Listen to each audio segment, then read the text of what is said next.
മനഃപൂർവ്വമായി നിങ്ങളെ ദ്രോഹിക്കണമെന്നുള്ള ഉദ്ദേശത്തോടുകൂടെ നിങ്ങളെ കൃത്യമായി ടാർഗറ്റ് ചെയ്ത് നിങ്ങളുടെ പുറകെ കച്ചകെട്ടി ഇറങ്ങി തിരിച്ചിരിക്കുന്ന ഒരു വേട്ടക്കാരൻ്റെ കയ്യിൽ നിന്നും ദൈവം നിനക്ക് ഇന്ന് രാവിലെ രക്ഷ തരാൻ പോകുകയാണ്.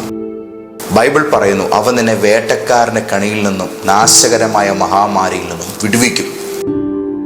എത്ര കണ്ട് ജീവിതത്തെ സന്തോഷകരമായി മുന്നോട്ട് കൊണ്ടുപോകാൻ നമ്മുടേതായ നിലയിലേക്ക് ഒതുങ്ങിക്കൂടി നിൽക്കാൻ തയ്യാറായാലും അതിനൊന്നും നമ്മളെ വിടാതെ പിന്നാലെ നടന്ന് നമുക്ക് ചെയ്യാവുന്ന സകലവിധ ദ്രോഹങ്ങളും ചെയ്ത് നമ്മളെ അലട്ടിക്കൊണ്ടിരിക്കുന്ന ചില വ്യക്തികളുടെ ഉപദ്രവം ഹേതുവായി മനസ്സ് വ്യാകുലപ്പെട്ട് ധൈര്യം ക്ഷയിച്ചുപോയി വളരെ വേദനയോടായിരിക്കുന്ന ചിലർക്ക് വേണ്ടിയാണ് ഇന്നത്തെ ദൂത് പരിശുദ്ധാത്മാവ് തരാൻ പോകുന്നത്. ഈ ദൈവാലോചനയുടെ കേൾവി നിങ്ങളുടെ 1000 പ്രശ്നങ്ങൾക്ക് ഉത്തരമാണ്. എന്നെ കേൾക്കുന്ന സ്നേഹനിധികളായ സഹോദരങ്ങളെ, നിങ്ങൾക്കെല്ലാം കർത്താവാം യേശുക്രിസ്തുവിന്റെ നാമത്തിൽ സന്തോഷത്തോടെ സ്നേഹവന്ദനം. പുറകെ നടന്ന് ഉപദ്രവിക്കുക എന്നത് ചിലരുടെ അജണ്ടയാണ്. എല്ലാ മനുഷ്യരുടെയും ഉള്ളിൽ ഒരു നന്മയുണ്ട്. എന്നാൽ ആ നന്മയെ എല്ലാവർക്കും വേണ്ടി നന്മയും സ്നേഹവും കരുതലുമാക്കി മാറ്റണമെന്നാണ് ദൈവം എല്ലാവരെക്കുറിച്ചും ആഗ്രഹിക്കുന്നത്, ഓരോ വ്യക്തിയും. എന്നാൽ ചിലർക്ക് മാത്രം തങ്ങൾ നല്ലവരായിരിക്കുമ്പോൾ മറ്റു ചിലർക്ക് ഈ ഭൂമിയിലേക്ക് തന്നെ ഏറ്റവും നീചന്മാരായ പിശാചുക്കളെക്കാളും കെട്ട നിലയിൽ ദ്രോഹികളായി ചിലരെ നശിപ്പിച്ചേ അടങ്ങൂ എന്ന നിലയിൽ ഇറങ്ങി പുറപ്പെട്ട് പലരുടെയും പിന്നാലെ അവരുടെ നാശവും തകർച്ചയും കണ്ട് രസിക്കുവാൻ വേണ്ടി കച്ചകെട്ടി ഇറങ്ങിയിരിക്കുന്ന ചില മനുഷ്യരുടെ ഉപദ്രവങ്ങൾ പലരും നേരിടുന്നുണ്ട്. ശുശ്രൂഷ കാലഘട്ടത്തിൽ അങ്ങനെയുള്ള നിരവധി മനുഷ്യരെ ഞാൻ കണ്ടുമുട്ടിയിട്ടുണ്ട്. ഇങ്ങനെയുള്ള പ്രശ്നങ്ങളെ പരിഹരിക്കുവാൻ വേണ്ടി തങ്ങൾക്കാകാതെ ഉപവാസം, പ്രാർത്ഥന, ഇങ്ങനെയുള്ള കാര്യങ്ങളൊക്കെ അനുഷ്ഠിച്ച് ഒരു പരിഹാരം വേണ്ട വിധം കിട്ടാതെ വരുമ്പോൾ, താൽക്കാലിക ആശ്വാസങ്ങളൊക്കെ കിട്ടുന്നെങ്കിലും ഒരു പരിഹാരം കിട്ടാതെ വരുമ്പോൾ സ്വന്തം വിശ്വാസം തന്നെ ക്ഷയിച്ച് പൊടുന്നനവെ മാനസിക ഭാരം വർദ്ധിച്ച് രോഗികളായി ജീവിതത്തിൻ്റെ പ്രതീക്ഷകളെല്ലാം തന്നെ നഷ്ടപ്പെട്ട് ഒതുങ്ങിക്കൂടി ഏതെങ്കിലും കോണിൽ ജീവിതത്തെ പഴിച്ച് കഴിഞ്ഞുകൂടുന്ന പലരുടെയും ലൈഫിൽ ഒരു പ്രത്യാശയുടെ പുതുവഴി തെളിയിക്കാൻ നമ്മുടെ പ്രവചനദൂതൻ്റെ കേൾവി കാരണമായി തീർന്നു. നിരവധി മനുഷ്യർ ലോകത്തിൻ്റെ പല ഭാഗത്തു നിന്ന് കേട്ട് വിളിക്കുകയും പ്രാർത്ഥിക്കുകയും ആശ്വാസം പ്രാപിക്കുകയും ചെയ്തു. അനേകർ പ്രാർത്ഥനാലയങ്ങളിലേക്ക് എത്തി. അങ്ങനെ വന്ന നിരവധി മനുഷ്യരുടെ ജീവിതത്തിൽ അവരെ അലട്ടിക്കൊണ്ടിരുന്ന ഇത്തരം ദ്രോഹികളായ വ്യക്തികളുടെ കയ്യിൽ നിന്നും എങ്ങനെയെങ്കിലും രക്ഷപ്പെടണമെന്നുള്ള അവരുടെ ആവശ്യം കൃത്യമാവണ്ണം ദൈവത്തിൻ്റെ പരിശുദ്ധാത്മാവ് അതിനുള്ള പോംവഴി ഉപദേശിച്ച് നൽകുകയും അവർക്ക് അത്തരം പ്രയാസങ്ങളിൽ നിന്ന് സന്തുഷ്ടകരമായ ജീവിതത്തിൻ്റെ സന്തോഷകാലങ്ങൾ ലഭിക്കുകയും ചെയ്തു. കർത്താവായ യേശുക്രിസ്തു നമുക്ക് ഉപദേശിച്ച് തന്നിരിക്കുന്നത് ശത്രുക്കളോടുള്ള പ്രതികാരമല്ല. ക്രൂശിൽ കിടക്കുമ്പോഴും ഇവർ ചെയ്യുന്നതെന്തെന്നറിയാഴിയാൽ ഇവരോട് ക്ഷമിക്കണമേ എന്ന് പ്രാർത്ഥിച്ച കർത്താവും രക്ഷിതാവും യേശുവാണ് നമ്മുടെ മാതൃക. തിന്മയെ നന്മയാലാണ് ജയിക്കേണ്ടത്. തിന്മയ്ക്ക് പകരം തിന്മ ചെയ്യരുത്. തിന്മയുടെ മുമ്പിൽ തോറ്റുപോകരുത്. അനുഗ്രഹം അനുഭവിക്കാൻ വിളിക്കപ്പെട്ടവരാകയാൽ ഒരു ശകാരവാക്കിൻ്റെ മുമ്പിൽ പോലും, ഒരു അപഹാസ്യമാക്കുന്ന പ്രശ്നത്തിൻ്റെ മുമ്പിൽ പോലും തുറന്ന് അരുതാത്തൊരു വർത്തമാനം പറഞ്ഞു പോകരുത്. ഇങ്ങനെയുള്ള കാര്യങ്ങളിൽ ദൈവവചനം ശക്തമായ താക്കീത് നമുക്ക് നൽകുന്നുണ്ട്. നിങ്ങളുടെ ശത്രുക്കളെ സ്നേഹിക്കുക, നിങ്ങളെ ഉപദ്രവിക്കുന്നവർക്ക് വേണ്ടി പ്രാർത്ഥിക്കുക.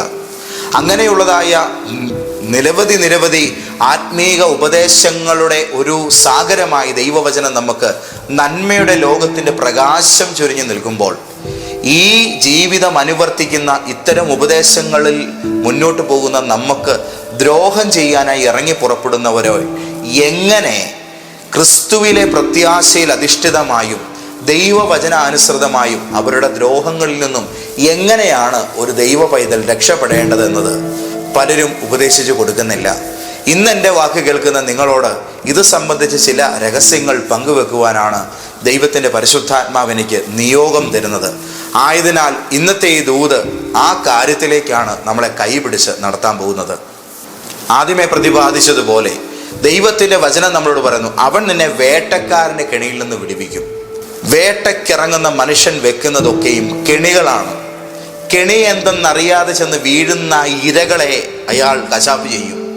ചില മനുഷ്യരുടെ നല്ല പ്രകൃതം, നല്ല ഇടപെടൽ, നല്ല മുഖഭാവം, ഇതൊക്കെയും കാണുമ്പോൾ നമ്മൾ വിചാരിക്കും ഇവരങ്ങ് നല്ലവരാണ്. എന്നാൽ പെട്ടെന്ന് ചില നാളുകൾ കഴിയുമ്പോൾ തങ്ങളുടെ ഇംഗിതങ്ങൾ അവർ വെളിയിലെടുക്കാൻ തുടങ്ങും. അതേ തുടർന്ന് ഇത് ആട്ടിൻതോലണിഞ്ഞൊരു ചെന്നായി ആയിരുന്നല്ലോ ദൈവമേ എന്ന് നമ്മൾ തിരിച്ചറിയും. പലപ്പോഴും അപ്പോഴേക്കും പാളയത്തിൽ അപകടം പിണഞ്ഞിട്ടുണ്ടാകും. ഇത്തരത്തിലുള്ള പല സങ്കടങ്ങൾക്കും നമ്മളിൽ പലരും ഇരയായിട്ടുണ്ട്. വേറെ ചിലരെ സംബന്ധിച്ചിടത്തോളം അവർ അവരുടെ യുദ്ധം പരസ്യമായിട്ട് അങ്ങ് പ്രഖ്യാപിക്കും. നിന്നെ ഞാൻ ജീവിക്കാൻ വിടുകയല്ല, നിന്നെ ഞാൻ ഒരിക്കലും സ്വസ്ഥത അനുഭവിക്കാൻ സമ്മതിക്കത്തില്ല, അങ്ങനാണ് ഇങ്ങനാണ്. ഈ നിലയിൽ അവരവരുടെ സമരമുറകളും അവരുടെ വെല്ലുവിളികളും പരസ്യമായി തന്നെ ഉയർത്തും. ഗോലിയാത്തിനെ പോലെ അവർ മുമ്പിൽ നിൽക്കും. അങ്ങനെയുള്ള മനുഷ്യരുടെ മുൻപിലും പതറിപ്പോകുന്ന ആൾക്കാരുണ്ട്. ഇങ്ങനെ പരസ്യമായിട്ട് രംഗത്തിറങ്ങുന്ന ശത്രുവിനേക്കാളും അപകടകാരിയാണ് ചിരിക്കുന്ന മുഖത്തോടെ കൂടെ നിന്ന് അറത്തുകൊണ്ടിരിക്കുന്ന ആ നിശബ്ദനായിരിക്കുന്ന ക്രൂര കൊലയാളി. നമ്മുടെയൊക്കെയും ജീവിത വഴികളിൽ അങ്ങനെയുള്ള മനുഷ്യരുണ്ട്. ഈ കഴിഞ്ഞ ദിവസം കേരളത്തിൽ വലിയൊരു വിവാദപരമായ കേസിന് ക്ലൈമാക്സ് സംഭവിക്കുകയായിരുന്നു. അതിൽ വന്നതായ ജഡ്ജ്മെന്റ് നിങ്ങളൊക്കെയും വാർത്താമാധ്യമങ്ങളിൽ വായിച്ചു കാണും. അതിൽ സ്നേഹരൂപേണ കൂടെ നിന്ന ഒരു വ്യക്തിയുടെ കിരാതമായ പ്രവൃത്തിക്ക് ഇരയായി പോയ ഒരു യൗവനക്കാരൻ്റെ ജീവിതത്തിൻ്റെ ഏട് നമ്മുടെ മുമ്പിൽ തന്നെയുണ്ട്. ഉദാഹരണമായിട്ട് ഇങ്ങനെയുള്ളൊരു സാഹചര്യത്തിൽ സ്നേഹം പോലും പ്രണയം പോലും ഒരു ക്രൂരതയുടെ പര്യായമായും ഒരു മറയായും കൊണ്ടു നടക്കുന്ന ആൾക്കാരുടെ മുൻപിൽ ഒരു ദൈവ പൈതൽ പ്രതികാരത്തിനിറങ്ങി പുറപ്പെടാതെ തൻ്റെ കാര്യത്തിൽ എങ്ങനെയാണ് ദൈവത്തിൽ ആശ്രയിക്കേണ്ടി വരുന്നത്, അല്ലെങ്കിൽ എങ്ങനെയാണ് ദൈവാശ്രയ ബോധത്തിൽ ഈ കാര്യത്തിന് ജയം നേടേണ്ടത്? പരിശുദ്ധാത്മാവ് നമ്മളെ പഠിപ്പിക്കുകയാണ്. കഴിഞ്ഞ കുറേ നാളുകൾക്ക് പുറകിലായി ഒരു വ്യക്തിയുടെ ജീവിതത്തിൽ സംഭവിച്ച വലിയ സങ്കടകരമായ ഒരു സാഹചര്യം വളരെ ആത്മാർത്ഥമായി ഒരാളോട് കരുണ തോന്നി സഹായിക്കാൻ ആരംഭിച്ചു. ഈ സഹായം ഒരു സഹോദര തുല്യമായ സ്നേഹത്തിലേക്ക് ഈ മനുഷ്യനെയും ആ മനുഷ്യനെയും തമ്മിൽ ബന്ധിപ്പിച്ചു.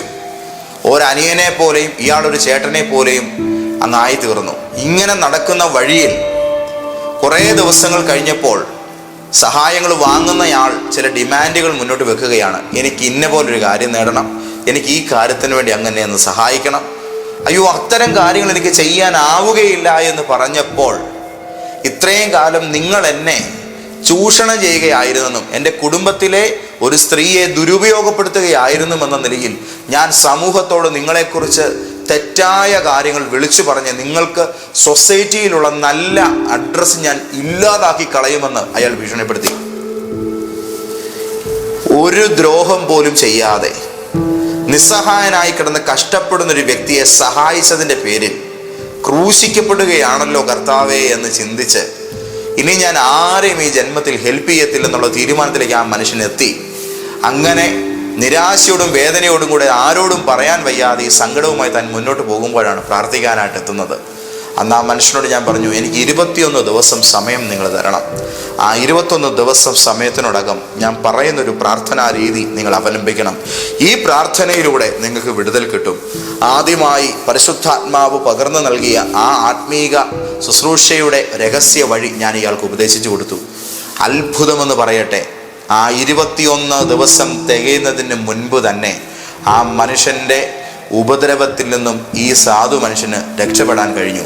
ആ ദ്രോഹി ഒരു കള്ളക്കേസിൽ കുടുങ്ങി പോവുകയോ മറ്റോ ചെയ്ത് ഏതോ ഒരു വിപുലമായ ശ്രമത്തിനിടയിൽ അവൻ പിടിക്കപ്പെട്ടു. അങ്ങനെ അയാളെ കൊണ്ടുള്ളതായ ഉപദ്രവം ഇദ്ദേഹത്തിന് ഇല്ലാതായി തീരുകയുണ്ടായി. ചുരുക്കി പറഞ്ഞാൽ കള്ളി വെളിച്ചത്താകുന്ന നിലയിൽ അയാളുടെ തനി നിറം സമൂഹത്തിൻ്റെ മുമ്പിൽ വെളിപ്പെട്ടു വന്നു. ഇല്ലായിരുന്നുവെങ്കിൽ തൻ്റെ ആത്മാഭിമാനത്തിൻ്റെ അവസാനത്തെ അണുവരെയും നശിപ്പിക്കുന്നതിന് ഈ മനുഷ്യൻ കാരണക്കാരനായി മാറുമായിരുന്നു. പ്രഗത്ഭനായിരിക്കുന്ന ഒരു അധ്യാപകനെ കാണാൻ വന്നപ്പോൾ അദ്ദേഹത്തിൻ്റെ ഒരു സങ്കടം പറഞ്ഞു. തൻ്റെ കീഴിൽ ഒരു ഗവേഷണം നടത്തുന്ന വിദ്യാർത്ഥി അദ്ദേഹത്തോട് പറയുകയാണ്, എനിക്ക് തിസീസ് എഴുതി തരണം. എഴുതി തന്നില്ലെങ്കിൽ നിങ്ങളെക്കുറിച്ചുള്ളതായ തെറ്റായ റിപ്പോർട്ടുകൾ ഞാൻ മേലധികാരികൾക്ക് നൽകും. ഒന്ന് ഓർത്തു നോക്കണം, ഒരു അധ്യാപകൻ തനിക്ക് മീതെ മെൻ്ററായി നിൽക്കുന്ന ഒരു വ്യക്തിയെ പോലും തൻ്റേതായ ഇംഗിതത്തിന് വേണ്ടി എങ്ങനെ ടോർച്ചർ ചെയ്യാമെന്നുള്ളതിനെക്കുറിച്ചുള്ളതായ കൃത്യമായ പ്ലാനോടും പദ്ധതിയോടും കൂടെ ഇറങ്ങി പുറപ്പെടുന്ന ശിഷ്യന്മാരുടെ ലോകം. ഇങ്ങനെയുള്ളതായ മേഖലകളിലൊക്കെ നിന്ന് വലയുമ്പോൾ പരിഹാരത്തിന് മാർഗം കർത്താവ് പറയുന്നതൊക്കെയും ഞാൻ ഈ പറഞ്ഞ ഈ 21 ദിവസങ്ങൾ നീണ്ടു നിൽക്കുന്ന ഒരു പ്രാർത്ഥനാ പാറ്റേണിലൂടെയാണ്. ദൈവത്തിൻ്റെ വചനത്തിൽ ഇതിന് കർത്താവ് നമുക്ക് ഉറപ്പ് നൽകുന്ന ഒരു വചനം 18-ാം സങ്കീർത്തനത്തിൽ നമുക്ക് പരിശുദ്ധാത്മാവ് നൽകുകയാണ്. അതിൻ്റെ 38-ാമത്തെ വചനം, യുദ്ധത്തിനായി നീ എൻ്റെ അരയ്ക്ക് ശക്തി കെട്ടിയിരിക്കുന്നു, എന്നോട് എതിർത്തവരെ എനിക്ക് കീഴടക്കിയിരിക്കുന്നു. ഈ വചനത്തിൻ്റെ ധ്യാനം എന്നെ വലിയ തോതിൽ അനേകരുടെ ജീവിതത്തിലെ ഇത്തരം ഉപദ്രവ കാര്യങ്ങളിൽ ഏർപ്പെടുന്ന സമയത്ത് വിജയം നേടുന്നതിൽ ബലവാന്മാരാക്കി തീർക്കുവാൻ എനിക്ക് സഹായകമായി തീർന്നു. നീ എൻ്റെ അരയ്ക്ക് ശക്തി കെട്ടിയിരിക്കുന്നു, യുദ്ധത്തിനായി നീ എൻ്റെ അരയ്ക്ക് ശക്തി കെട്ടിയിരിക്കുന്നു. ചോദ്യം, യുദ്ധമാണോ ശക്തിയാണോ വലുത്? യുദ്ധം എപ്പോഴും സമാധാനം സ്ഥാപിക്കാനും സമാധാനം നിലനിർത്താനുമാണ്. അപ്പോൾ ഇതിനെ വിജയകരമാക്കി കൊണ്ടുപോകണമെങ്കിൽ വലിയൊരു പവർ ആവശ്യമാണ്. ശക്തി ഉണ്ടെങ്കിൽ യുദ്ധം ജയിക്കാൻ പറ്റുള്ളൂ. ശക്തി ഉണ്ടെങ്കിൽ യുദ്ധം ജയിക്കാം. അപ്പോൾ തന്നെ യുദ്ധത്തെ നമ്മളുടെ വഴിയിൽ വിജയകരമാക്കി തീർക്കണമെങ്കിൽ നല്ല നൈപുണ്യവും തന്ത്രങ്ങളും അതിനകത്ത് വേണം. ഈ കാര്യങ്ങൾ സൂത്രശാലിയായിരിക്കുന്ന പിശാചിൻ്റെ പക്ഷത്ത് നിന്നുകൊണ്ട് നമുക്ക് നേരെ പോരാടുന്ന ഒരു മനുഷ്യൻ്റെ ദ്രോഹത്തെ ജയിക്കണമെങ്കിൽ അതിന് സർവജ്ഞാനിയായ ദൈവത്തിൻ്റെ ആലോചനയും സഹായവും നമുക്ക് വേണം. അത് ലഭിക്കണമെങ്കിൽ എന്ത് ചെയ്യണം? നമ്മുടെ അരയ്ക്ക് ദൈവം ശക്തി കെട്ടിത്തരുമാറ് നാം ദൈവം ഭാഗെ താഴണം. ദൈവത്തിന് കീഴടങ്ങുവിൻ, പിശാചിനോട് എതിർത്ത് നിൽക്കുവിൻ, എന്നാൽ അവൻ നിങ്ങളെ വിട്ട് വേഗത്തിൽ ഓടിപ്പോകും. ഇറങ്ങി പുറപ്പെടുകയല്ല, അതിനു മുൻപേ തമ്പുരാന്റെ മുമ്പിൽ ഇരിക്കലാണ് ഏത് യുദ്ധത്തിൻ്റെയും ജയം. ഉപദ്രവിക്കുന്നവർക്ക് വേണ്ടി പ്രാർത്ഥിക്കുക എന്ന് പറയുന്നതിനകത്തുള്ള മർമ്മവും ഇത് തന്നെയാണ്. കർത്താവിനോട് അപേക്ഷിക്കുക. എന്തപേക്ഷിക്കണം? അവനെ തല പോകാനല്ല, അവനെ ഇല്ലാതാക്കാനല്ല, ദ്രോഹിക്കുന്ന വ്യക്തി ഭൂമുഖത്ത് തന്നെ ഇല്ലാതായി പോകാനല്ല. ഒരിക്കലും നിങ്ങളുടെ വായിൽ നിന്ന് അങ്ങനെ വരരുത്. ആത്മാവും പ്രാണനും ജീവനും ആയുസ്സുമുള്ളൊരു മനുഷ്യൻ്റെ നാശത്തിന് വേണ്ടി നിങ്ങളുടെ അതരം കൊണ്ട് തെറ്റായൊരു വാക്ക് ഉരുവിടരുത്. പിന്നെ എന്ത് ചെയ്യണം? കർത്താവിൻ്റെ കരങ്ങളിൽ താണിരുന്നിട്ട് ആ മനുഷ്യനോട് ആദ്യം തന്നെ ക്ഷമിച്ചു പ്രാർത്ഥിക്കുക. ഇത് ചില പ്രയാസമാണ് എല്ലാവർക്കും. കാരണം നമ്മളെ ദ്രോഹിച്ചവനെ നാശം കാണാനാണല്ലോ എല്ലാവരുടെയും മനസ്സിനകത്തെ താല്പര്യം. അങ്ങനെ ഇരിക്കെ എങ്ങനെയാണ് ക്ഷമിച്ചു പ്രാർത്ഥിക്കാൻ പറ്റുന്നത്? പ്രിയപ്പെട്ടവരെ, യുദ്ധം നടത്തുന്നതിനേക്കാളും വലിയ ശക്തി എതിരാളിയോട് ക്ഷമിക്കുവാൻ, ദ്രോഹിക്കുന്നവരോട് ക്ഷമിക്കുവാൻ നമുക്ക് ആവശ്യമാണ്. യേശു അതാണ് ക്രൂശിൽ വെളിപ്പെടുത്തിയത്. പിശാചിൻ്റെ തലയെ തകർത്ത ദൈവശക്തി എന്ന് പറയുന്നത് കാൽവറിയിലെ കർത്താവിൻ്റെ ഈ മാതൃകയാണ്. ഇത് നമ്മൾ ഫോളോ ചെയ്യണം. അത് ഏത് മനുഷ്യനോടായാലും ഏത് ഗ്രൂപ്പിനോടായാലും നമുക്കുള്ളതായ അജണ്ട ഇത് മാത്രമായിരിക്കണം. പോരാട്ടത്തിനിറങ്ങി രക്തരൂക്ഷിതമായിരിക്കുന്ന ഒരു ആക്രമണം അഴിച്ചുവിടുക എന്നുള്ളതല്ല. സ്വയം രക്തമൊഴുക്കുമ്പോഴും ക്ഷമിക്കണമേ എന്ന് പ്രാർത്ഥിക്കുന്നതിൽ കാര്യങ്ങൾ തിരിയുകയാണ്. കാരണം നിങ്ങൾ ക്ഷമയ്ക്കായി പ്രാർത്ഥിക്കുന്ന സമയത്ത് നിങ്ങളെ നശിപ്പിക്കുവാൻ ശ്രമിച്ചവരുടെ മുൻപിൽ നിങ്ങളെ കല്ലറയിൽ നിന്നായാലും ശവത്തിൻ്റെ ഇടയിൽ നിന്നായാലും ഉയർത്തെഴുന്നേൽപ്പിക്കുക എന്ന ദൗത്യം പിതാവായ ദൈവം ഏറ്റെടുക്കും. ഒരു ചോദ്യം, ശത്രുവിനോട് പോരാടി നശിക്കാനാണോ താല്പര്യം, അതോ നിന്റെ സ്വപ്നങ്ങളിലേക്ക് ഉയർത്തെഴുന്നേറ്റ് വരാനാണോ നിനക്ക് ആഗ്രഹം? മറുപടി പറ. പോരടിച്ച് തീരാനാണ് താല്പര്യമെങ്കിൽ നിങ്ങൾ ആ പേപ്പട്ടികളോടുകൂടെ പോരാടാൻ പോയിക്കൊള്ളുക. അല്ല, നിങ്ങളുടെ ജീവിതയാത്രയിൽ ദൈവം നൽകിയ സ്വപ്നങ്ങളിലേക്ക് എഴുന്നേറ്റ് വരാനാണ് നിങ്ങളുടെ അഭിലാഷമെങ്കിൽ ക്ഷമിക്കുക. ദൈവശക്തി നിങ്ങളുടെ മേൽ വെളിപ്പെടുവാനായി നിങ്ങളെ സമർപ്പിക്കുക. ദൈവം നിങ്ങളുടെ അരയ്ക്ക് ശക്തി കെട്ടുവാനായി തമ്പുരാന്റെ മുമ്പിൽ ഏൽപ്പിക്കുക. ക്ഷമ നൽകി മനഃപൂർവ്വം പ്രാർത്ഥിക്കുക. അതിച്ചിരി പ്രയാസമുള്ള കാര്യമാണ്. ഉള്ളിലേക്ക് അവർ നൽകിയ ആഘാതങ്ങൾ കൂടുതൽ മുറിവുകളായി എടുത്തു വെക്കാതെ ഞാൻ മനഃപൂർവ്വം ക്ഷമിക്കുന്നു കർത്താവേ എന്ന് പറഞ്ഞ് മനഃപൂർവ്വം ദൈവശക്തിയാൽ നിറഞ്ഞ് പ്രാർത്ഥിക്കുമ്പോൾ കർത്താവ് നമ്മളെ ഉയർത്തുവാൻ തുടങ്ങും. ദൈവത്തിൻ്റെ പ്രിയപ്പെട്ട മക്കളെ, അവിടുന്ന് നമുക്ക് നൽകുന്ന വലിയ അഭിഷേകത്തിൻ്റെ ഏറ്റവും പരമപ്രധാനമായ ലക്ഷ്യങ്ങളിൽ ഒന്നിതാണ്. അത് ക്ഷമിക്കുവാനുള്ള ശക്തിയാണ്. ഭൂമിയുടെ അറ്റത്തോളവും യേശുക്രിസ്തുവിൻ്റെ സാക്ഷിയാകാനുള്ള ശക്തിയാണ്. ആ ഭൂമിയുടെ അറ്റത്തോളവും യേശുക്രിസ്തുവിൻ്റെ സാക്ഷിയായി നിൽക്കുന്നവൻ നയിക്കുന്നത് വീരപ്പൻ്റെ ജീവിതമല്ല. അത് മനസ്സിലാക്കണം. യേശുവിനെ പോലൊരു ജീവിതം ജീവിക്കുവാനും യേശുവിൻ്റെ സാക്ഷിയായി നിൽക്കുവാനുമുള്ളതായ കരുത്താണ് പരിശുദ്ധാത്മാവ് നമുക്ക് നൽകുന്നത്. അങ്ങനെയുള്ള ഒരു ജീവിതയാത്രയിൽ ഉപദ്രവമല്ല നമ്മുടെ ആയുധം, ക്ഷമയാണ്. ഉപദ്രവിക്കാൻ ബലം വേണ്ടെന്നേ, ക്ഷമിക്കാൻ ശക്തി ഏറെ വേണം. വിട്ടുകളയാൻ ശക്തി ഏറെ വേണം. മാപ്പ് കൊടുക്കാൻ ശക്തി ഏറെ വേണം. ആമേൻ. ആ ശക്തി നിങ്ങളുടെ മേലുണ്ടെങ്കിൽ ഉറപ്പിച്ചുകൊള്ളുക, നിന്റെ ശത്രുവിനെ മീതെ നീ ഉയർത്തെഴുന്നേൽക്കുമെന്നതിൻ്റെ വ്യക്തമായ അടയാളമാണ്. ഒരാത്മീക പോരാട്ടമോ രണ്ട് മനുഷ്യരിൽ നിന്നുള്ള എതിരോ നിങ്ങൾക്ക് നേരെ ഉയരുമ്പോൾ നിങ്ങൾ അതിൽ തകരുവോ ഇല്ലയോ എന്ന് ഞാൻ കൃത്യം പറയാം. ഇപ്പൊ പറയാം. എങ്ങനെ? നിങ്ങൾ അതിൽ തോൽക്കുമോ ഇല്ലയോ എന്നുള്ളത് എങ്ങനെ പറയാൻ കഴിയും? വളരെ സിമ്പിളാണ്. ആ മനുഷ്യരോട് അവർ പോരാടുന്ന അതേ നാണയത്തിൽ തിരിച്ചടിക്കാനും അവരെ നശിപ്പിക്കാനുമാണ് നിങ്ങളുടെ ഉദ്ദേശമെങ്കിൽ ഉറപ്പിച്ചോളുക, വാളെടുക്കുന്നവൻ വാളാൽ വീഴും. 100% ഉറപ്പാണ്. വാളെടുക്കുന്നവൻ, ഇത് കർത്താവ് പറഞ്ഞ കാര്യമാണ്, എൻ്റെ സ്റ്റേറ്റ്മെൻ്റ് അല്ല. ഇത് കേൾക്കുമ്പോൾ പോരാട്ട വീര്യം ഉള്ളിൽ വെച്ചുകൊണ്ടിരിക്കുന്ന നമ്മുടെ മനസ്സാക്ഷിക്ക് ഒരു സങ്കടം ഉണ്ടാകും. ആ സങ്കടത്തെ ഈ നാണിയടിച്ച് ക്രൂശിക്കണം. എന്നിട്ട് ദൈവത്തിൻ്റെ തിരുസന്നിധിയിൽ പോയി കരങ്ങളെ വിരിച്ചു നിന്ന് പ്രാർത്ഥിക്കണം.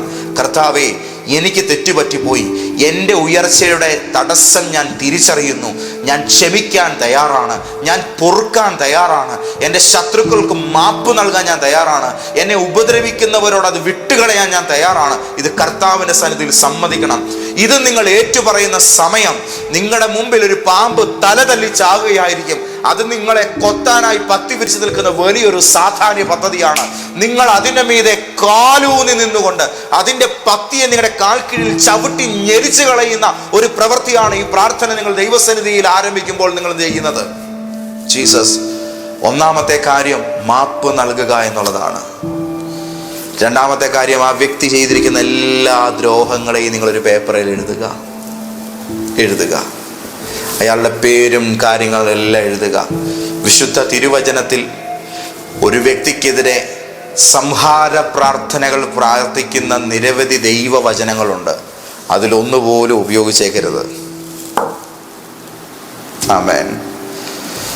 ഒരു മനുഷ്യൻ്റെ നാശത്തിനു വേണ്ടി പ്രാർത്ഥിക്കാൻ സഹായിക്കുന്ന നിരവധിയായിരിക്കുന്ന ദൈവവചനങ്ങൾ വേദപുസ്തകത്തിലുണ്ട്. പക്ഷെ ഒന്നുപോലും ഉപയോഗിക്കരുത്. കാരണം സ്വർഗത്തിൽ നിന്ന് തീ ഇറങ്ങി മനുഷ്യരെ ദഹിപ്പിക്കട്ടെ എന്ന് പ്രാർത്ഥിക്കട്ടെ എന്ന് ചോദിച്ചപ്പോൾ, അതിനുവേണ്ടി അപേക്ഷിക്കട്ടെ എന്ന് ചോദിച്ചപ്പോൾ യേശു ശിഷ്യന്മാരെ ശാസിച്ചിട്ട് പറഞ്ഞു, നിങ്ങൾ ഏത് ആത്മാവിന് അധീനരെന്ന് നിങ്ങൾ അറിയുന്നില്ല.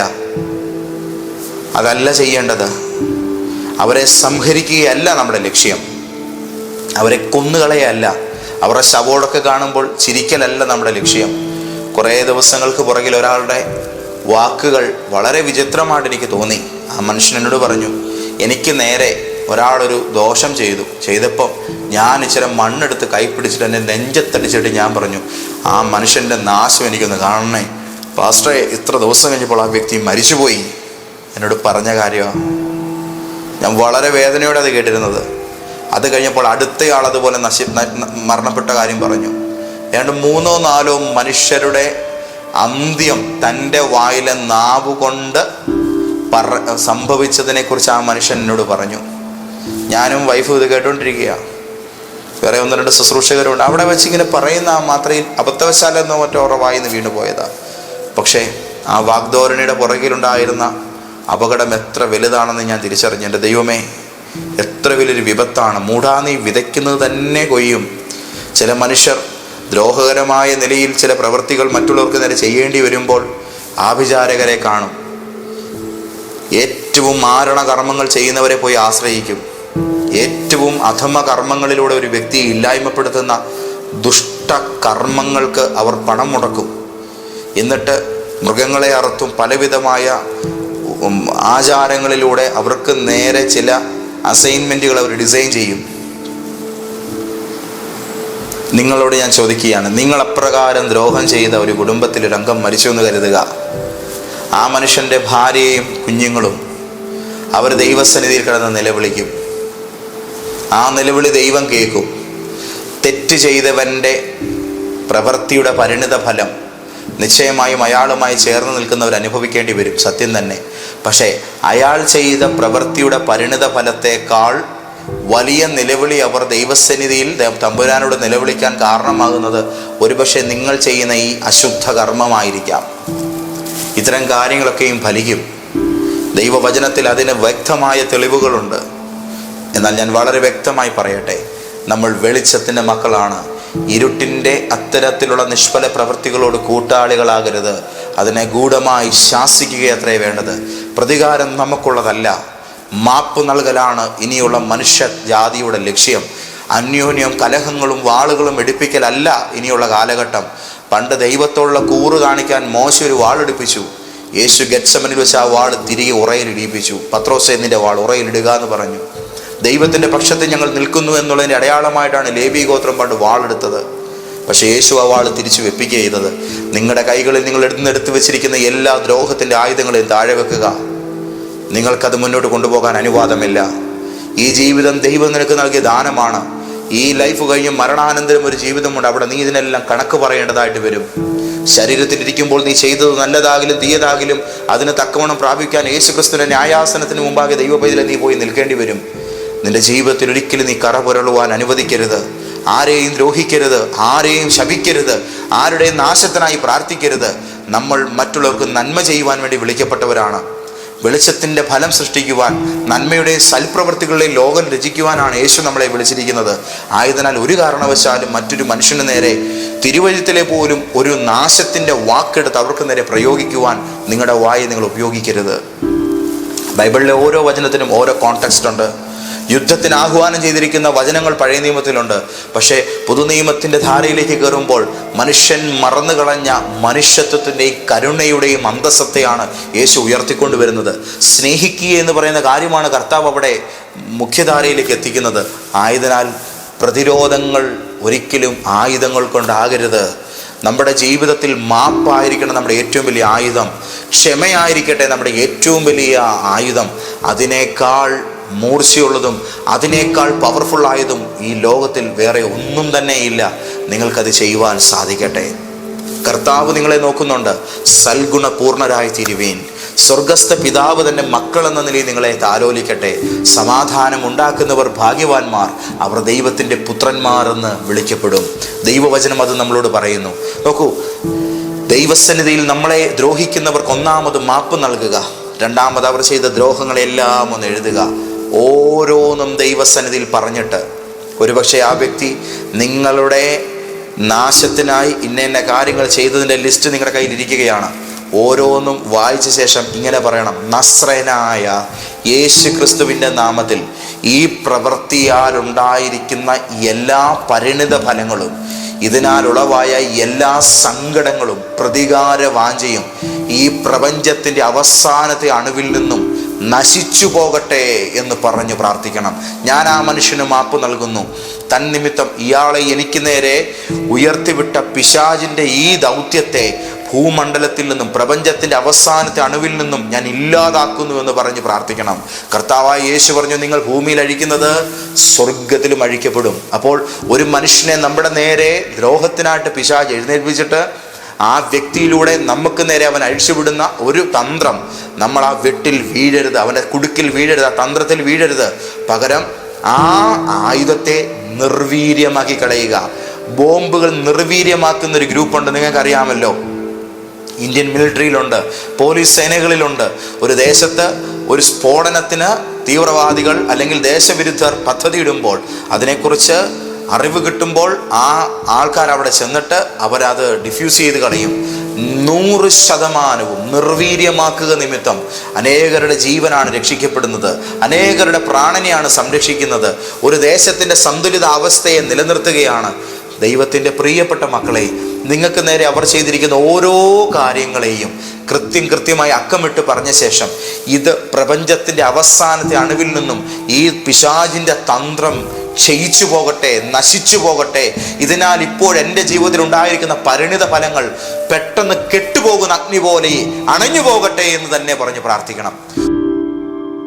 എന്നെ നശിപ്പിക്കുവാൻ വേണ്ടി ഒരാൾ ചെയ്തിരിക്കുന്ന കർമ്മം, അതിൻ്റെ പരിണിത ഫലം, അവർ ദ്രോഹത്തിനായിട്ട് ഇറങ്ങിയിരിക്കുന്ന ആ കാര്യം, അതൊരു കേസാകട്ടെ, ഒരു അപഖ്യാതി വരുത്തുന്ന വിഷയമായിക്കൊള്ളട്ടെ, നിങ്ങളെ ബ്ലാക്ക് മെയിൽ ചെയ്യുന്നൊരു ഇഷ്യൂ ആയിക്കൊള്ളട്ടെ, എനി കൈൻഡ് ഓഫ് പ്രോബ്ലം, അതിനെ ഈ നിലയിൽ കണ്ടുകൊണ്ട് കെട്ടുപോകട്ടെ എന്നുള്ള നിലയിൽ നിങ്ങൾ അതിനെ കെടുത്തിക്കളയുമ്പോൾ ഈ പ്രപഞ്ചത്തിൻ്റെ അവസാനത്തെ അണുവിൽ നിന്നും നിങ്ങൾക്കെതിരായി നിൽക്കുന്ന ശത്രുമണ്ഡലം ഇല്ലാതായി പോവുകയാണ്.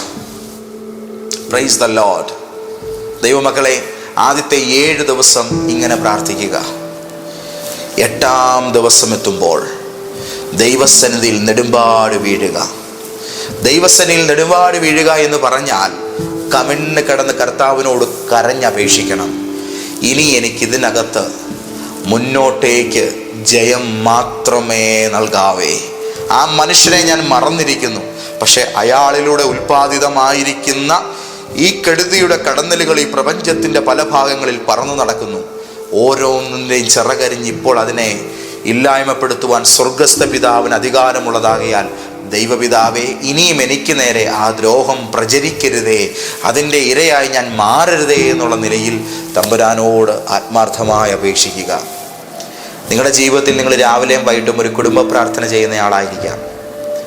എന്നും രാവിലെ ഒരു നിശ്ചിത സമയവും വൈകുന്നേരവും സന്ധ്യയ്ക്കോ ഒരു നിശ്ചിത സമയമോ പ്രാർത്ഥിക്കുന്ന ആളായിരിക്കാം. പക്ഷേ ഇങ്ങനൊരു കാര്യത്തിന് വേണ്ടി പ്രാർത്ഥിക്കുവാൻ അപ്രകാരമുള്ള സമയങ്ങളെ തിരഞ്ഞെടുക്കരുത്.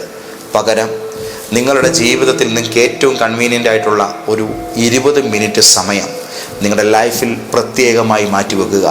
ഇന്ന് ആ സമയത്ത് തന്നെ നിങ്ങൾ പ്രാർത്ഥിച്ചാൽ നാളെയും അതിൽ തന്നെ നിലനിൽക്കണം. കൺസിസ്റ്റൻ്റ് ആയിട്ട് ആ ടൈം ഫോളോ ചെയ്യുന്നതിൽ നിങ്ങൾ ജാഗ്രത പുലർത്തണം. ഇന്നും നാളെയും മറ്റന്നാളും ആ സെയിം ടൈം, അങ്ങനെ 7 ദിവസം അത് കണ്ടിന്യൂ ചെയ്യുക. 7 ദിവസം നടക്കുന്നവൻ്റെ മുമ്പിൽ ഏതും മതിലും വീഴുമെന്നുള്ളത് യോശുവ കാണിച്ചു തന്ന കാര്യമാണ്. ആമേൻ.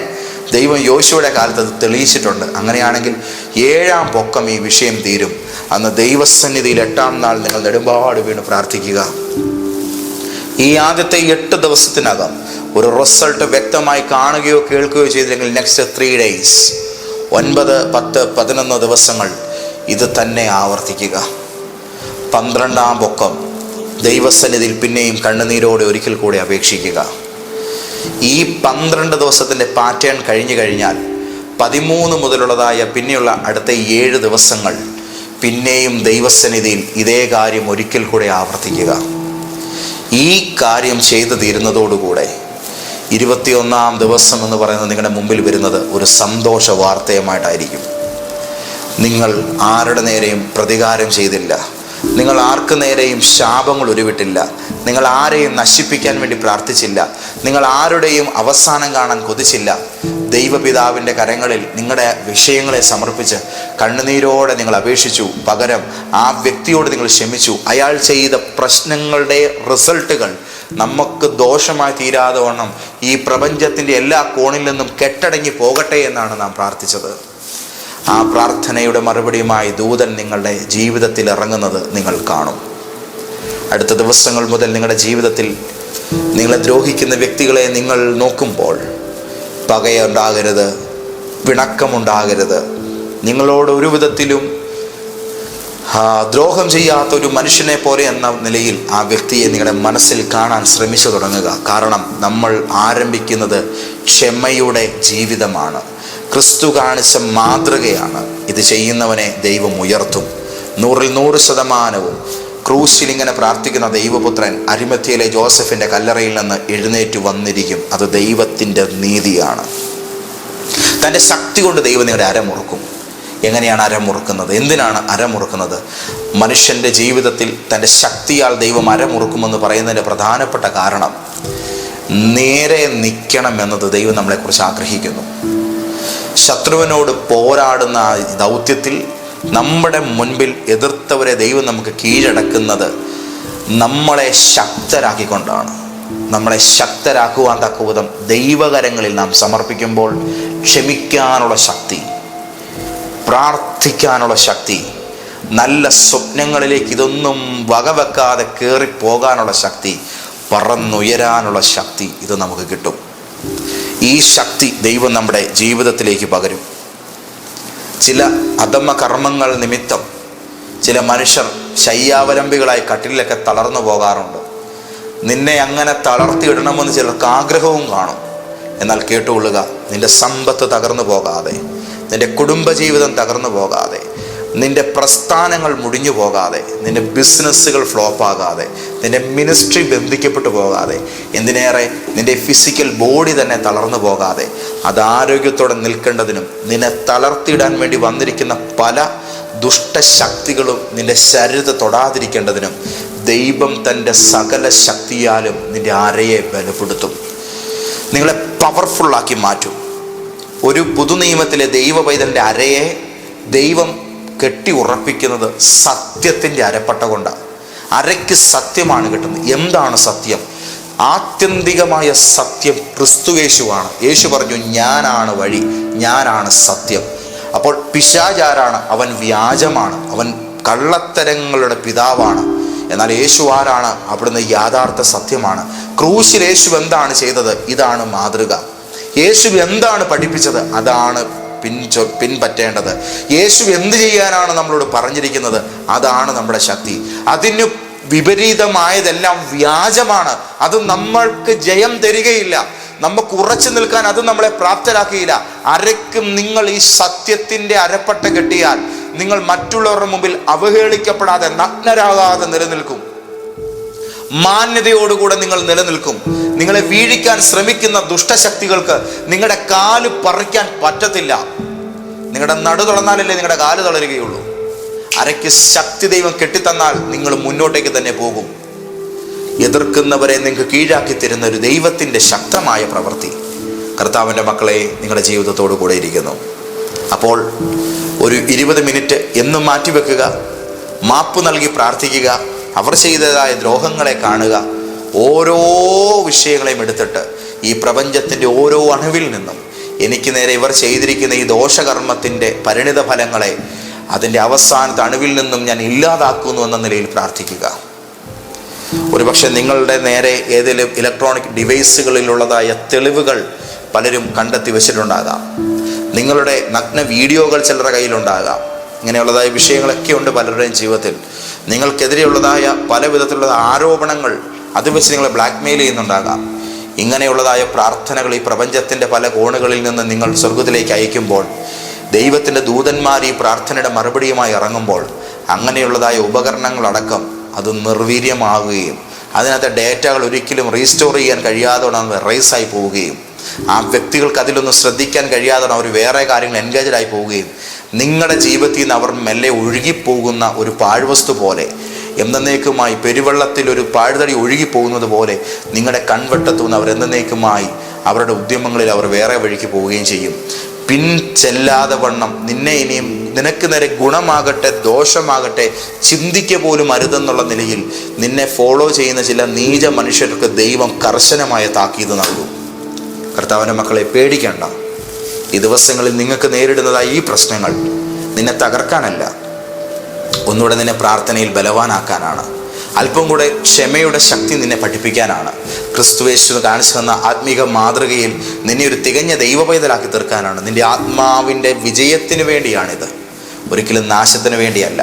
അതുകൊണ്ട് എല്ലാ സങ്കടങ്ങളെയും മാറ്റൂ, എല്ലാ വേദനകളെയും മാറ്റൂ, മാപ്പ് നൽകൂ, കർത്താവിൻ്റെ സന്നിധിയിൽ താഴൂ. അവിടുന്ന് നിങ്ങൾക്ക് വലിയ വിടുതലും വലിയ മറുപടിയും നൽകാൻ പോകുകയാണ്. ഞാൻ ഈ പറഞ്ഞ കാര്യങ്ങളാണ് പുതുനിയമത്തിൻ്റെ മാതൃക. ഇത് മാത്രമാണ് നിങ്ങൾ ഫോളോ ചെയ്യേണ്ടത്. ബാക്കിയുള്ള എല്ലാറ്റിനും നിങ്ങളുടെ മനസ്സിൽ നിന്ന് കളഞ്ഞേര്. വേറെയുള്ള ഒരു അശുദ്ധ കർമ്മങ്ങൾക്ക് നിങ്ങളെ തന്നെ വിട്ടുകൊടുക്കരുത്. കർത്താവിൻ്റെ സ്നേഹത്തിലാണ് നാം നിലനിൽക്കേണ്ടത്. സ്നേഹമാണ് നമ്മുടെ ആയുധം, ക്ഷമയാണ് നമ്മുടെ മാരകായുധം. ഓക്കെ, ശത്രുക്കളെ സ്നേഹിക്കുക, ഉപദ്രവിക്കുന്നവർക്ക് വേണ്ടി പ്രാർത്ഥിക്കുക. നമുക്ക് യുദ്ധമുള്ളത് മനുഷ്യരോടല്ല, ജഡരക്തങ്ങളോടല്ല, പിശാചുകളോടാണ്, ഇരുട്ടിൻ്റെ ലോകത്തോടാണ്. അങ്ങനെയാണെങ്കിൽ ആ ഇരുട്ടിൻ്റെ ലോകത്തോട് പോരാടാൻ നിൽക്കുമ്പോൾ ഇരുട്ടിൻ്റെ ലോകത്തിലെ ഒരു വിഷം കൂടിയ സർപ്പത്തെ എടുത്ത് കൈ പിടിച്ചുകൊണ്ട് പോരാടാൻ നിൽക്കരുത്. നിന്നെ തന്നെ കൊത്തും. വെളിച്ചത്തിൻ്റെ ആയുധങ്ങൾ മാത്രം ധരിക്കുക. അതിന് ദൈവം നിങ്ങളെ സഹായിക്കട്ടെ. ഇന്ന് ഞാൻ നിങ്ങളെ ഒരു നിമിഷം അനുഗ്രഹിച്ച് പ്രാർത്ഥിക്കാനും ദൈവസനിൽ ഒന്ന് പവർഫുൾ ആക്കാനും ആഗ്രഹിക്കുന്നു. എന്നോടുകൂടി ഒന്ന് പ്രാർത്ഥിക്കാൻ തയ്യാറായാട്ടെ. കർത്താവേ, ഞങ്ങൾ അങ്ങയുടെ വചനം കേട്ടു, ഞങ്ങളുടെ ദൂത് ഞങ്ങൾ മുറുകെ പിടിക്കുന്നു. ഞങ്ങൾ സമാധാനത്തിൽ ജീവിക്കേണ്ടവരും സ്വസ്ഥതയിൽ മുന്നോട്ട് പോകേണ്ടവരുമാണ്. അലട്ടുന്ന സ്വൈര്യത കെടുത്തുന്ന സകല മനുഷ്യരെയും കർത്താവിൻ്റെ കരങ്ങളിലേക്ക് തിരികെയാണ്. എൻ്റെ ദൈവം ഈ കാര്യങ്ങളിൽ ഞങ്ങൾക്കൊരു വിജയം തരുന്നതിനായി സ്തോത്രം. എൻ്റെ കർത്താവിൻ്റെ തിരുക്കരം ഈ വിഷയത്തിൽ പ്രവർത്തിക്കാൻ പോകുന്നതിനായിട്ട് സ്തോത്രം. നാഥ, ഞങ്ങൾ മാപ്പ് നൽകുന്നു. ഞങ്ങളെ ദ്രോഹിക്കുന്നവർക്ക് ഞങ്ങൾ ക്ഷമ നൽകുന്നു. ഇപ്പോൾ തന്നെ പരിശുദ്ധാത്മാവ് ഈ കാര്യം ഞങ്ങൾക്ക് വേണ്ടി ഏറ്റെടുക്കുന്നതിനായിട്ട് സ്തോത്രം. ഭാരപ്പെടേണ്ട എന്നും കരയണ്ട എന്നും യേശു ഞങ്ങളോട് പറയുന്നു. യുദ്ധം യഹോവയ്ക്കുള്ളതാണ്. ഇന്ന് ദൈവം അത് ഏറ്റെടുക്കുകയാണല്ലോ. കർത്താവിൻ്റെ കൈ ഞങ്ങൾക്ക് വേണ്ടി ഈ വിഷയത്തിൽ അത്ഭുതം പ്രവർത്തിക്കാൻ പോകുന്നതിനായിട്ട് സ്തോത്രം. കർത്താവെ, അടുത്ത 21 ഡേയ്സ് 20 മിനിറ്റ് വീതം തിരുമുമ്പാകെ പ്രാർത്ഥിക്കാൻ ഇപ്പോൾ തന്നെ തീരുമാനമെടുത്തിരിക്കുന്ന അങ്ങനെ ഓരോ മക്കളെയും ഞാൻ ആത്മാർത്ഥമായി ബലം പകർന്ന് അനുഗ്രഹിച്ച് പ്രാർത്ഥിക്കുന്നു. ഇവരുടെ നല്ല തീരുമാനത്തിന് മുമ്പിൽ എൻ്റെ കർത്താവ് നൽകുന്ന വലിയ വിടുതൽ കണ്ട് സന്തോഷിക്കുവാൻ ഇവരെ സഹായിക്കണം. കർത്താവ്, ഒരു 3000 മനുഷ്യരുടെ ലൈഫിൽ ഒരു അത്ഭുത സാക്ഷ്യങ്ങൾ ഈ വിഷയത്തോടനുബന്ധിച്ച് ഉയർന്നു വരാൻ പോകുന്നതിനായിട്ട് സ്തോത്രം. പ്രാർത്ഥന കേട്ടതിനായിട്ട് നന്ദി. യേശുവിൻ്റെ നാമത്തിൽ തന്നെ ആമേൻ, ആമേൻ, ആമേൻ. പ്രിയപ്പെട്ടവരെ, ഇന്നത്തെ ഈ ശുശ്രൂഷയിൽ ഇപ്പോൾ പ്രാർത്ഥിക്കുമ്പോൾ ദൈവത്തിൻ്റെ ആത്മാവിനോട് പറഞ്ഞു, ഇങ്ങനെയുള്ള ചില മനുഷ്യരുടെ ഉപദ്രവങ്ങൾ നിമിത്തം നിങ്ങളുടെ ദാമ്പത്യ ജീവിതത്തിൽ പ്രശ്നങ്ങൾ നേരിട്ടിരിക്കുന്നവർക്കെല്ലാം ഇന്ന് കർത്താവ് വിടുതൽ തരികയാണ്. രണ്ടാമതായി ദൈവത്തിൻ്റെ ആത്മാവിനോട് പറയുന്നത്, നിങ്ങളുടെ കുടുംബജീവിതത്തിൽ മാത്രമല്ല, നിങ്ങളുടെ ചുറ്റുപറ്റവും നിൽക്കുന്ന നിങ്ങളുടെ ഗ്രൂപ്പിനെ തന്നെ അലട്ടുന്ന നിലയിൽ നിങ്ങളുടെ ഫിനാൻസ്, നിങ്ങളുടെ ഉറക്കം, ഇങ്ങനെ നിങ്ങളെ വല്ലാതെ അലട്ടുന്ന വിഷയങ്ങൾക്കെല്ലാം ദൈവം ഇന്ന് തന്നെ വിടുതൽ തരികയാണ്. മൂന്നാമത്തെ വലിയൊരു കേസ് കർത്താവിനോട് പറഞ്ഞതാണ് ഹെവി അസിഡിറ്റി. നിങ്ങളുടെ നെഞ്ചെരിയുന്ന നിലയിൽ ഈ കഴിഞ്ഞ കുറേ ദിവസങ്ങളായി ഇത്തരത്തിലുള്ളതായ പ്രോബ്ലങ്ങൾ ഫോം ചെയ്തത് മുതൽ നിങ്ങളെ അലട്ടുന്ന ഈ വിഷയങ്ങൾക്ക് ദൈവം ഇന്ന് വിടുതൽ തരികയാണ്. ഞാനിത് ആത്മാർത്ഥമായും ദൈവകരങ്ങളിൽ പ്രാർത്ഥിച്ച് സമർപ്പിക്കുന്നു. പരിശുദ്ധാത്മാവ് നിങ്ങളെ തൊടുകയാണ്. ഇന്നത്തെ ദൂത് അവസാനിക്കുന്നു. നാളത്തെ പുതിയൊരു ദൈവിക ശുശ്രൂഷയ്ക്ക് വേണ്ടി നമുക്ക് കാത്തിരിക്കാം. നിങ്ങളിത് മറ്റുള്ള എല്ലാവർക്കും ഷെയർ ചെയ്യണം. എനിക്കറിയാം, ഇത് അനേക ആയിരക്കണക്കിന് മനുഷ്യരുടെ ജീവിതത്തിൽ ക്രിസ്തീയ ഉപദേശത്തിൽ നിലനിന്നുകൊണ്ട് വിജയം കൈവരിക്കുവാൻ അവരെ സഹായിക്കുന്ന ഒരു ആത്മീക ശുശ്രൂഷയാണ്. നിങ്ങളിത് പങ്കുവെക്കുമ്പോൾ നിങ്ങൾ സുവിശേഷത്തെയാണ് പ്രചരിപ്പിക്കുന്നത്. നിശ്ചയമായും നിങ്ങളുടെ ജീവിതത്തിൽ നിങ്ങൾ കർത്താവിൻ്റെ വചനത്തിൻ്റെ മഹിമയ്ക്കാണ് നിങ്ങളുടെ ഓരോ ഷെയറും കാരണമാക്കുന്നത്. മറ്റുള്ളവർക്ക് ഷെയർ ചെയ്യുക, ലൈക്ക് ചെയ്യുക. ആദ്യമാണോ ഈ ചാനൽ കാണുന്നത്, സബ്സ്ക്രൈബ് ചെയ്തോട്ടോ. എന്ന് നിങ്ങൾക്കുള്ളതായ ദൈവിക ശുശ്രൂഷകൾ ഇതിലൂടെ ലഭിക്കും. ഇന്ന് കോഴഞ്ചേരിയിൽ നമ്മുടെ YMCA ഹാളിൽ നമ്മുടെ ഏരിയ മീറ്റിംഗ് ഉണ്ട്. നാളെ വ്യാഴാഴ്ച. നാളെ കൂത്താട്ടുകുളം പെൻഷൻ ഭവനിലും മല്ലപ്പള്ളി മുരാരി ബിൽഡിങ്ങിലും നമ്മളുടെ മിനിസ്ട്രി നടക്കുന്നുണ്ട്. നിങ്ങളവിടെ വരണം. ഈ വരുന്ന വെള്ളിയാഴ്ച, ഞായറാഴ്ച കോട്ടയത്ത് നാഗമ്പടത്തുള്ള ഇന്ത്യൻ റെഡ് ക്രോസ് സൊസൈറ്റി ഓഡിറ്റോറിയത്തിൽ നമ്മുടെ ആത്മീക ശുശ്രൂഷയുണ്ട് കേട്ടോ. നിങ്ങൾ വരിക. അപ്പോൾ തന്നെ 8-ാം തീയതി, ഫെബ്രുവരി മാസം 8-ാം തീയതി, 2-ാം ശനിയാഴ്ച പെരുമ്പാവൂർ YMCA ഹാളിൽ നമ്മൾ പിന്നെയും ഒത്തുചേരുകയാണ്. അപ്പോൾ കർത്താവ് എല്ലാവരെയും അനുഗ്രഹിക്കട്ടെ. മിടുക്കരായിരിക്കും. ഒന്നും ഓർത്ത് വിഷമിക്കേണ്ട കേട്ടോ. കർത്താവ് എല്ലാറ്റിലും നിങ്ങളുടെ കൂടെയുണ്ട്. നിങ്ങൾ തളർന്നു പോകത്തില്ല. ഇത് ചെയ്തോ, നിങ്ങൾക്ക് 100% റിസൾട്ടായിരിക്കും. നിങ്ങളുടെ സാക്ഷി നിങ്ങൾ എന്നെ വിളിച്ച് പറയും. അത് കേൾക്കാൻ ഞാൻ കാത്തിരിക്കുകയാണ് കേട്ടോ. കർത്താവ് അനുഗ്രഹിക്കട്ടെ. ആമേൻ.